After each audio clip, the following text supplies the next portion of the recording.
And welcome back to another episode of Battletech with Lore. So, we have just completed our first actual mercenary mission, and now we're going to start looking for a little bit more work. And I've changed the symbol for the company because we can't very well have a mercenary company called the Kodiaks and not use the bear crest. So, let's take a look at our situation. We've got slightly less than 1 million C-bills, which is fine, because right now our monthly expenses are only $212,000 a month, which means we got about 4 months worth of money on hand, which is good. It means we can find contracts that are a little bit farther afield without having to worry about getting paid immediately.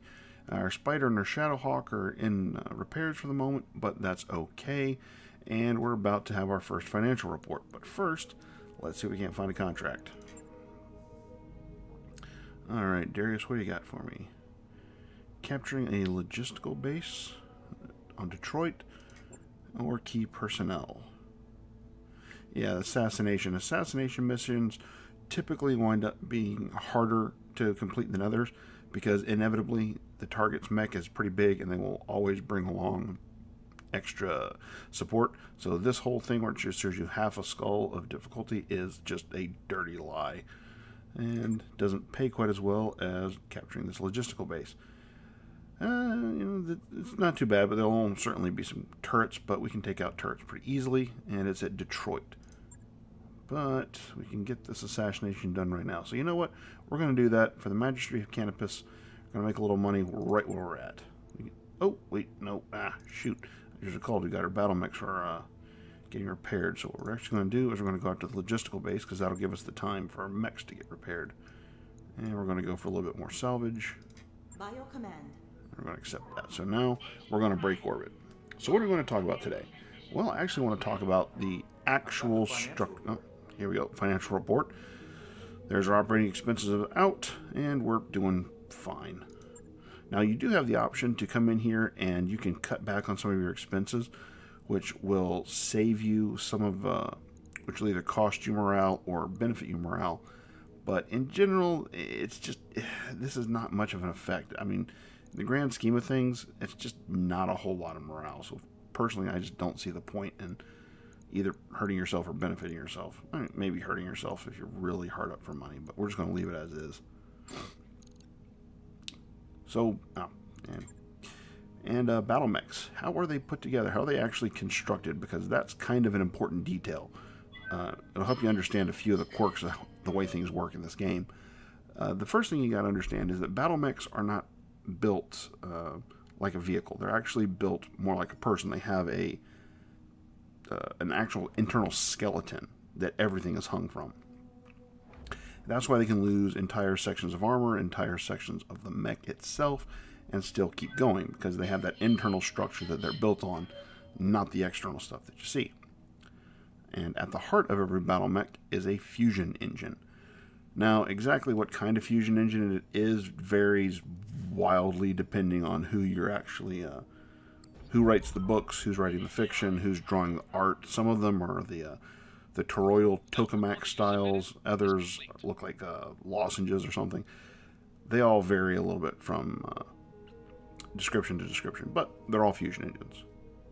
Alright, and Yang finished up the repairs on the Battlemechs, which is good. And we're going to proceed with the mission. Now, something worth pointing out is that it's not exactly efficient to do that, to travel exclusively while you are repairing mechs, because it is costing you money. It took time to get where we're going. But when you only have a handful of mechs and mech warriors, sometimes you don't really have a choice. So let's get going. Alright, here we go. Command interface initiated. Alright, Commander, I'm not picking up any active hostiles anywhere. The place looks deserted. Let's move up and recon the facility. Once we know what we're dealing with, we can move in and occupy the depot. I will pretty much guarantee that this place is not unoccupied. Watch your sensors. So, fusion engines. Every Battlemech's got one.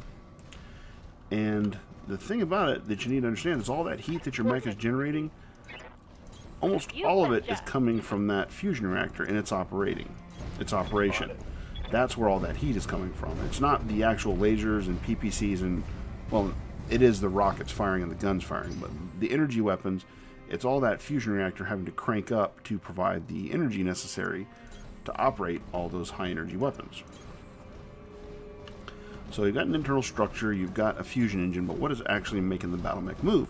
Well, that is one of my favorite little details about Battletech. What they use is called myomer muscles. They're not, they don't use pistons or actuators or electric motors or anything like that to actually move the mech. They use essentially it's kind of like an artificial muscle. It's a cable or a material. But again, there's been 100+ books written, and not everybody always operates on the same page. So some people describe them differently, but in general, I hear them described as like an artificial cable or a muscle fiber that, when you put electricity to it, will contract, just like muscles. And these are not completely science fiction. There's no garrison. Wait, we're getting something? Commander, it looks like the garrison was on patrol. No kidding, and they're on their way back. Get ready for multiple contacts. Yeah. I've never seen a base that actually didn't have any defenders, so just assume you're going to run into them. Alright. They haven't shown up yet, so we're just going to keep moving everybody up.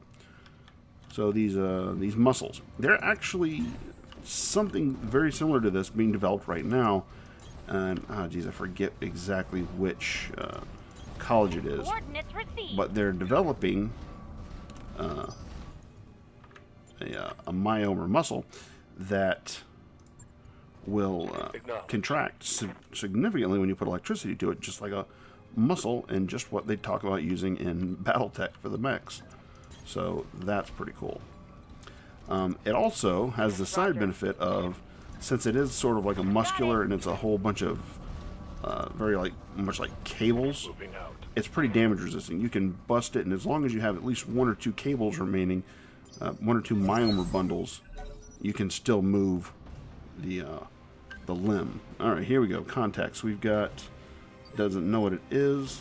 Hold on a second. Let's go take a look at what we got. 2 completely unknown contacts. Huh. Alright, well, we'll have to move up and see what we can spot. And this is what the spider is perfect for. Let's take a look here. We'll move him up into... I really want to get eyes on what both of these guys are. Doesn't look like he can do it and still have decent... See, I'm only going to have 2 chevrons of evasion, which I don't like because that spider just has paper for armor. So what we're going to do is we're going to move up into the woods, which will give me some cover, 4 evasion chevrons, and eyes on whatever this first target is. So let's see here. It is a commando. Okay, now let's see here. Oh yeah, it's a basic Davion, a 2D commando with 10 short-range missiles and a medium laser. So nothing, no big deal. We're just going to fire. I'm not expecting to hit. I just want to peel off one of those evasion chevrons. Negative damage. I know. Duh. Oh, we also have another unknown contact out there. It is moving up. And, oh, it's another commando. Alright, 1 medium laser, no big deal. So, and we have a Locust 1M, which I believe is the basic model. So, basically another medium laser and 4 SRMs. And we can check that out. Take a look. Oh, gotta select somebody. Alright, we're gonna move up.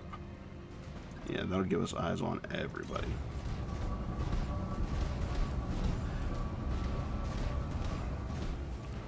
Alright, we already know what those 2 are. This little Locust. Oh, no, that's the LRM boat version. It's got 2 LRM-5s and a medium laser. Okay. So, you've got the skeleton, you've got the fusion reactor, you've got the myomer muscles. What else has a Battlemech got? Well, it's got a gyroscope in it. And this is one of those things that I don't think, when they were originally writing a lot of these books... Oh yeah, here we go. See, I'm so close that I'm actually within minimum range of my PPC, my LRM, so I'm going to have a much harder chance hitting that guy, especially since he's got 4 evasion chevrons. Whereas this guy only has 2 evasion chevrons and I got a much better chance. So we're just going to unload on him. All weapons. And missed with the PPC. So chewed him up a little bit, but nothing major. So you got a gyro, and I think this is leftover from back in the day before. I don't think anybody ever really saw that things like you'd see United Dynamics and some of these other companies are doing with robots, where the programming is so good you don't even need a gyroscope to hold. Well, you have a gyroscope to tell you which direction is up, but the robot can be programmed to such a degree that it has very little trouble staying up without falling over, without having to have any kind of compensation. But the gyroscope is supposedly there. Oh, got the SRM-4 critted. Didn't destroy it, but did damage it, which is good. So the gyro is really there supposedly to help hold the mech up. Now the mech is actually partially controlled by its pilot through what's called a neuro helmet that allows the pilot to interface directly with the mech, control things like the arms and the legs, but also to provide some sense of balance to the mech. So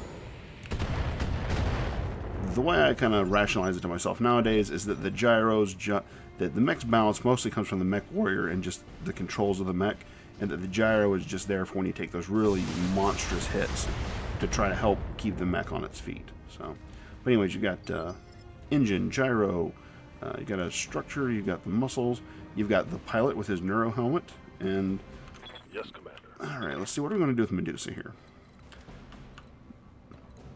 Now, one option would be to get in close to this locust. The problem is it's going to expose me to this guy. So what could I do? Because again, I don't want to run across this geothermal, because it's going to, well, you know what, I can actually, with a spider, it doesn't really matter that much. So what we're going to do is we're going to hustle across this and see if we can't get some back shots on these guys, because they're light mechs. They're not going to have very much armor at all on their rear. So we're going to see if we can't take out this locust initially. Oh, there we go. 2 solid hits. Oh, and took out his medium laser. That's really good. That taste. Alright, so, and then the Battlemech, of course, has all of the weapons and the armor strapped onto the sides, and that's, oh, wow. Okay, that was just terrible decisions on the part of that guy, because he had Medusa dead to rights there from the back and did not hose him down with those rockets or those missile launchers. That is a really bad decision. Yep, and then he misses because he's so close to the spider. Yeah, okay, these guys just completely wasted what they could do. Alright, so let's see what we're going to do. We don't want to get too close because we'll lose effectiveness with our PPC and our LRMs. So we're going to stay back a little bit. Provide fire support. Alright, so where's our damage commando? There's our damage commando, but ooh, the LRM is a really bad chance to hit. Let's see. Better... you know, let's not mess around. We'll just drop that LRM out. Use the PPC. There we go. Wow. That guy had enough armor to tank that? Whew. Okay. That is a very sturdy commando. Ready for orders. Alright, Behemoth. Now, Behemoth has a similar problem. That AC-5 has kind of a minimum range. So we're just going to move her up here.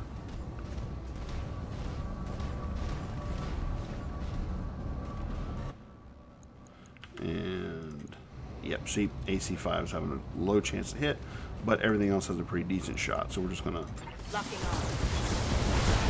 make sure. Yep, there we go. Got him. Hope we can salvage that. It's a commando. I would sell it. They're just too fragile. What can I do for you? I'm going to be, I've long had kind of a low opinion of Battlemechs that really weighed less than 30 tons. And the Commando weighs 25 and the Locust weighs 20. And the reason for that is that it's just, they basically have such little, oh, yeah, there we go. See, right there, hit from the front, just completely tore that mech to pieces. And that's the problem. The theory behind mechs like the Locust is that it runs so fast, it's hard to hit, and therefore it doesn't need as much armor. But the problem with that theory is that you're eventually going to get hit. And they have so little armor, so little protection, that inevitably when you do get hit, you just get blown to pieces like that. So, on the board game and even here, really, even if I could salvage anything off these guys, I'd just sell them. I wouldn't even bother keeping them. Alright, Yeah. so we got Medusa. And we are not...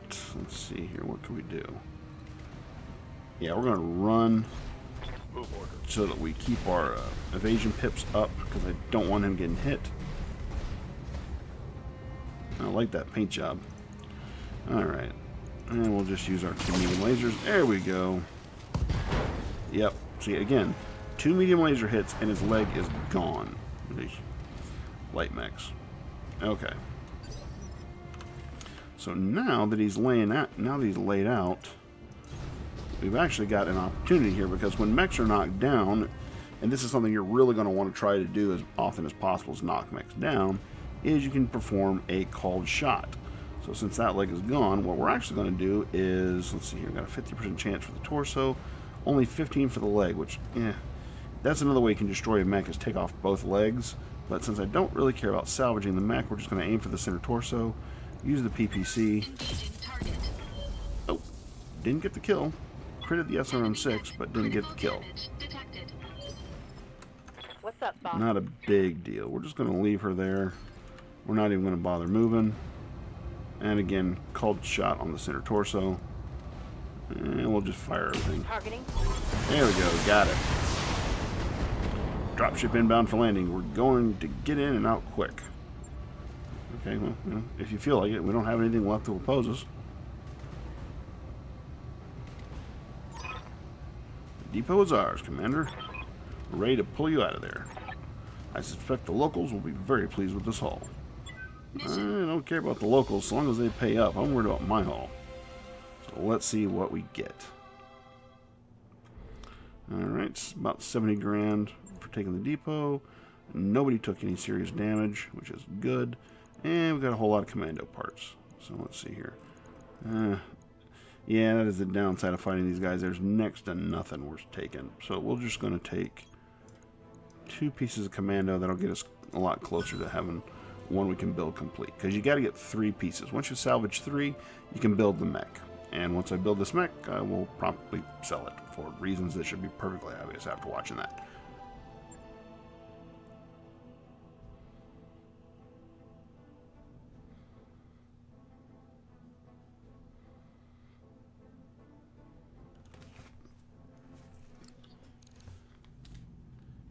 Contact. The Rimward Frontier. Alright, everybody, gather around. After our last talk, I bit the bullet and started fishing around for uncertified contracts, and I repeat, might have caught something. Who's the client? Unknown. She didn't ID herself in the message, but she claims to be a member of the Canopian elite. She says that she's got a big job lined up and wants us for it. Us specifically. She called out the commander by name. Ancestry, Magic Canvas. I guess the sun name still means something out of the Magistry. Gang. I'd like to believe that's true, boss, but I'm not sure I'd want to bet my life on it. You're certain this client isn't really a bounty hunter? Because I can list off about 5 different banks that would love to repossess this ship. We're shopping for uncertified contracts behind the review board's back, Yang. Hell no, I'm not certain. But for what it's worth, I can confirm that she's rich, and that's the important part to mercenaries. She reached out to us with a priority HPG message, and those things ain't cheap. Yeah, hyperpulse generators are the long-range communication devices that are run by Comstar. And yeah, sending a message, a priority message, which basically means you hand it to them and they immediately send it, is a big, big money kind of thing. Rich is good. I like rich. There we go. So do I. And the fact of the matter is we're hemorrhaging sea bills out here. It's worth the risk. I mean, what's the worst that could happen? What's the worst that could happen? Our new client vents us out the airlock, and our corpses spend the rest of forever tumbling through the icy vastness of space. I like Yang. Yang is me. That is who I would be in this situation. I would be Yang. Thanks for that delightful image, Yang. Look, Braden, I'll admit, this is sketchy as hell, but it's the best lead we're likely to find. If you want to follow up, plot a course to Belferon. The client will be waiting. The contract to meet the Canopian Mystery client is ready for your review in the command center. Take a look when you're ready, Commander. Your mech warriors have picked up a fair amount of combat experience in these last drops. Head to the barracks to review their dossiers and direct their training. And don't forget, you can check the state of our finances from the terminal in your captain's quarters. If you ever want to change your mercenary's name or symbol, you can do that from there too. Oh, beat you to it. Alright, so actually we're going to go take a look at our mech warriors, and I want to talk about something else. If you just want to travel somewhere without see, it's a travel contract is available, which means I can take a contract in that system and the person hiring me will pay for it, which is a good thing because travel can get to be expensive. Or if I just want to travel somewhere on my own, I could choose to do that. But as you can see, that is a 2-jump trip, so it's going to cost 60,000 C-bills and take 19 days. So you're better off if you want to get somewhere and there's a contract at your endpoint. You are almost always better just to take that contract and let your the person hiring you pay to jump there. But first, we're going to take a look at our mech warriors. Alright, Salamander. He has 3,400 XP built up. So, gunnery is, well, clearly how well you shoot things. Every step up this ladder will increase your base weapon hit chance, which is a very good thing.